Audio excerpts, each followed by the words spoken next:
வணக்கம் சார். வணக்கம் சார். இப்போ தமிழ் திரையுலகில் பெரிய பெரிய நடிகர்கள்லாம் ஒவ்வொருத்தரா போய்கிட்டே இருக்காங்க. அடுத்து எந்த மாதிரியான நடிகர்களுக்கு வாய்ப்பு அதிகமா இருக்குன்னு நினைக்கிறீங்க?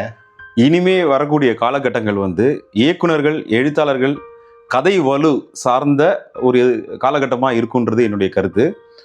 என்ன அப்படின்னா, இதுக்கப்புறம் உங்களுக்கு ஒரு பெரிய நடிகர்களை உருவாக்கி அவங்கள வழிபட்டு அவங்களுக்கு ஏற்ற மாதிரி கதைகளை தேடுறதுக்கான சந்தர்ப்பங்கள் அதிகமாக இருக்காது.